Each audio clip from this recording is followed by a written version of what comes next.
नेपाल से जुड़ी ये बातें आपको कर देंगी हैरान। आज हम बात करने वाले एक ऐसे देश की जहां लड़कियां कई पति रख सकती हैं, एक ऐसा देश जहां कुंवारी लड़कियों को पूजा जाता है, एक ऐसे देश की जहां स्वतंत्रता दिवस नहीं मनाया जाता, एक ऐसा देश जिसे दुनिया का आखिरी हिंदू राष्ट्र कहा गया है। ये वो देश है जहां दुनिया की 8 सबसे ऊंची चोटियां मौजूद है, पानी के मामले में दूसरा सबसे बड़ा संरक्षक देश, लेकिन बिजली सिर्फ 8 घंटे। ये वो देश है जहाँ आज भी लोग 2G इंटरनेट यूज करते हैं। अगर आप नहीं समझे तो बता दें कि हम बात कर रहे हैं भारत के सबसे अच्छे दोस्त नेपाल की। तो चलिए फिर जानते हैं नेपाल से जुड़े ऐसे कुछ अमेजिंग फैक्ट्स आज की इस वीडियो में। दोस्तों, नेपाल एक खूबसूरत दक्षिण एशियाई लैंडलॉक कंट्री है जिसकी सीमाएं उत्तर में तिब्बत और दक्षिणी पूर्व पश्चिम में भारत से मिलती हैं। हिमालय की गोद में बैठे इस देश का क्षेत्रफल 1,47,181 वर्ग किलोमीटर का है और इस क्षेत्रफल के साथ नेपाल दुनिया का 93वां सबसे बड़ा देश है। वहीं देश की आबादी की बात करें तो वो 30,89,06,590 की है और इस पॉपुलेशन के साथ नेपाल दुनिया की 49वीं रैंक पर आता है। ज्यादातर लोग इस बात से अनजान है, नेपाल का पूरा नाम the federal democratic Republic of Nepal है और ये साउथ एशिया का सबसे पुराना देश भी माना जाता है। इस छोटे से देश में आपको 129 के करीब भाषाएं सुनने को मिल जाएंगी। हालांकि यहाँ की ऑफिशियल लैंग्वेज नेपाली है। हिंदू और बौद्ध धर्म से जुड़े लोगों के लिए नेपाल एक खास जगह रखता है, क्योंकि यहाँ हिंदुओं की आस्था का केंद्र पशुपतिनाथ मंदिर और बौद्धों की पूज्य भगवान बुद्ध की जन्म स्थली लुम्बिनी मौजूद है। देश की कुल आबादी का करीब 81.34% हिस्सा हिंदू, 9.04% हिस्सा बौद्धिस्ट, 4.39% मुस्लिम धर्म से जुड़ा हुआ है, जबकि बाकी 3% में हमें दूसरे धर्मों से जुड़े लोग देखने को मिलते हैं। दोस्तों, पूरी दुनिया में आजादी का जश्न यानी स्वतंत्रता दिवस मनाया जाता है, लेकिन नेपाल एक ऐसा देश है जहाँ कभी स्वतंत्रता दिवस नहीं मनाया जाता, क्योंकि इस छोटे से देश पर आज तक कोई विदेशी ताकत अपनी हुकूमत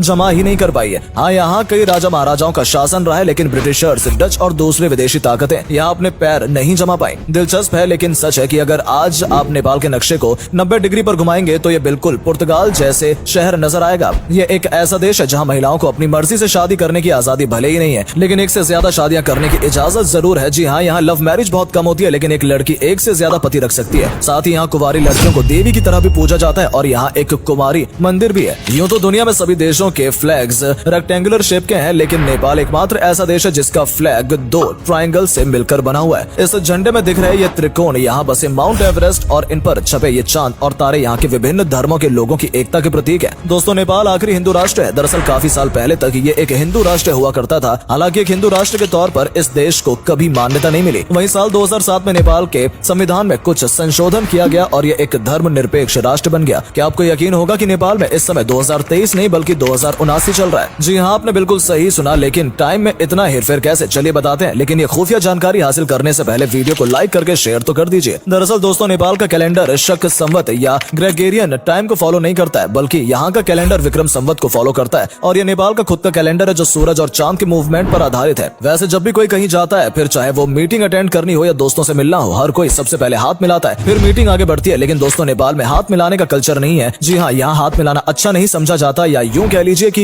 ये इनके कल्चर का पार्ट नहीं है। यहाँ लगभग सभी लोग हाथ जोड़कर नमस्ते करते हैं, जिसका मतलब होता है कि मैं आपके अंदर ईश्वर को नमन करता हूँ। दुनिया भर में दोस्तों कई पर्वत चोटियां हैं, लेकिन हैरानी की बात यह है कि इनमें से 8 सबसे ऊंची चोटियां नेपाल में मौजूद है, जिनमें से एक है दुनिया की सबसे ऊंची चोटी माउंट एवरेस्ट, जो कि 8,849 मीटर की ऊंचाई पर मौजूद है। वैसे सिर्फ ऊंची चोटी ही नहीं बल्कि इस देश में सबसे गहरी घाटी भी देखने को मिलती है। इस घाटी की गहराई 4,375 मीटर है और इसे काली घाटी के नाम से जाना जाता है। इसे दुनिया की सबसे गहरी घाटी कहा जाता है, जो गंडकी नदी द्वारा बनाई गई है।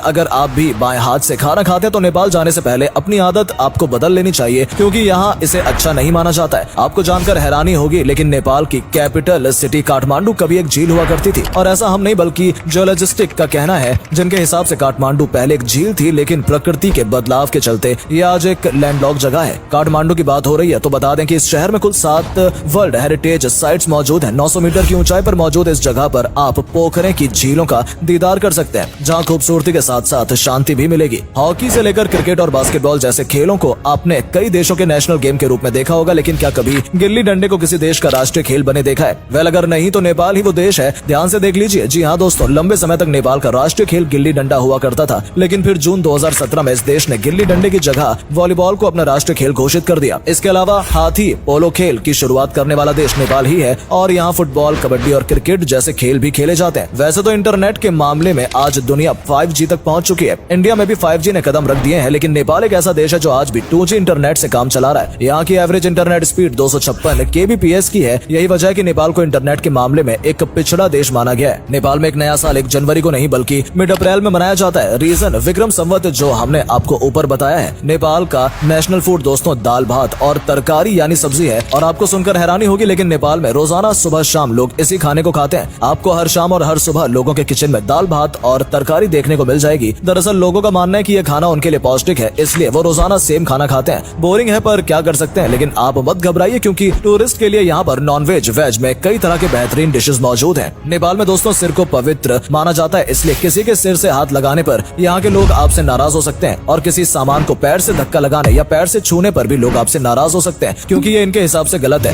वैसे तो नेपाल पानी स्टोर करने के मामले में दुनिया का दूसरा सबसे बड़ा देश माना जाता है, लेकिन पानी का सही यूज कैसे करना है ये ना तो यहाँ के लोगों को आता है ना ही सरकार को। नेपाल अगर चाहे तो हाइड्रो पावर प्लांट के जरिए देश में इतनी बिजली का प्रोडक्शन कर सकता है कि पूरे देश में लोगों को 24 घंटे बिजली मिले, साथ ही दूसरे देशों को बिजली सप्लाई करके कुछ कमाई भी हो जाए। लेकिन नेपाल ने अब तक इस और कोई ध्यान नहीं दिया है। यही रीजन है कि नेपाल में लोगों को सिर्फ 8 से 10 घंटे ही बिजली मिल पाती है। इंडियन आर्मी दोस्तों दुनिया की सबसे मजबूत आर्मियों में से एक है, लेकिन क्या आप जानते हैं कि नेपाल के लोगों को भी इस आर्मी का हिस्सा बनने का मौका दिया जाता है। असल में भारतीय सेना में नेपाल के नौजवानों को भी भर्ती किया जाता है और आज के समय में कई नेपाली इंडियन आर्मी का पार्ट बनकर बॉर्डर पर खड़े दुश्मनों से भारत के लोगों की रक्षा कर रहे हैं। वैसे अगर आप भारत से हैं तो नेपाल बिना पासपोर्ट के आ सकते हैं। वैसे मेरी तरह आपका वीक ऑफ भी संडे का होता होगा ना, लेकिन क्या आप जानते हैं कि नेपाल में वीक ऑफ यानी साप्ताहिक अवकाश रविवार नहीं बल्कि शनिवार को होता है। वैसे दोस्तों आप सभी ने कभी न कभी हिममानव यानी यति के बारे में सुना ही होगा, सुना है ना? जी हाँ, वही यति जो बेहद ताकतवर, विशाल और थोड़ा डरावना होता है। यति के बारे में कई कहानियां हैं, लेकिन इसे देखने का दावा नेपाल की रहने वाली एक महिला ने किया था, जिसके बाद सर एडमंड हेलरी यति की खोज में हिमालय पर निकल गए। वैसे दुनिया का सबसे सुंदर हिम तेंदुआ भी नेपाल में ही है। इस देश के नाम कई वर्ल्ड रिकॉर्ड दर्ज हैं, जिनमें से एक है सबसे लंबे समय तक हाथ मिलाने का वर्ल्ड रिकॉर्ड। जी हाँ दोस्तों, नेपाल में घूमने के लिए कई बेहतरीन जगह हैं, जिन्हें देखने के लिए हर साल लाखों की संख्या में सैलानी यहाँ पहुँचते हैं। बेस्ट टूरिस्ट प्लेसेस की बात करें तो इसमें नेपाल की कैपिटल सिटी काठमांडू, जो कि देश की संस्कृति, परंपराएं, प्राकृतिक सुंदरता को बयां करता है। पोखरा झील, यहाँ की बोट्स की सवारी करना, पहाड़ों के बीच पानी की कलकल आवाज सुनना अपने आप में कमाल का एहसास है। नगरकोटा, जहाँ खड़े होकर बादलों की छाया देखना, पहाड़ों की नोकझोंक महसूस करना और हवा से गुफ्तगू करना सब कुछ भुला देता है। जनकपुरी, जो नेपाल का इतिहास बयां करती है। लुम्बिनी शहर, जो गौतम बुद्ध की याद दिलाता है। पशुपतिनाथ मंदिर, जहाँ भगवान शिव खुद बैठे हैं। चितवन नेशनल पार्क, जहाँ कई प्रजाति के जानवर आपको एंटरटेन करते हैं। भक्तपुर, जहाँ भक्तों की सुनी जाती है। चांगू नारायण मंदिर, स्वयं भूनाथ मंदिर, जिसे बंदर मंदिर भी कहते हैं, जैसी सुंदर जगहों को देखा जा सकता है। इसके अलावा आप यहाँ प्राकृतिक खूबसूरती का भरपूर आनंद भी ले सकते हैं। पशुपतिनाथ मंदिर की बात करें तो ये नेपाल की शान है। भगवान शिव के प्रमुख 8 धामों में से एक पशुपतिनाथ मंदिर में हर साल लाखों की संख्या में पर्यटक भगवान शिव का आशीर्वाद लेने के लिए आते हैं। मंदिर को और खूबसूरत बनाते हैं चारों ओर लगे ये चांदी की दरवाजे। वेल दोस्तों, नेपाल से जुड़ी अमेजिंग बातों में आज के लिए इतना ही। आपको ये वीडियो कैसा लगा?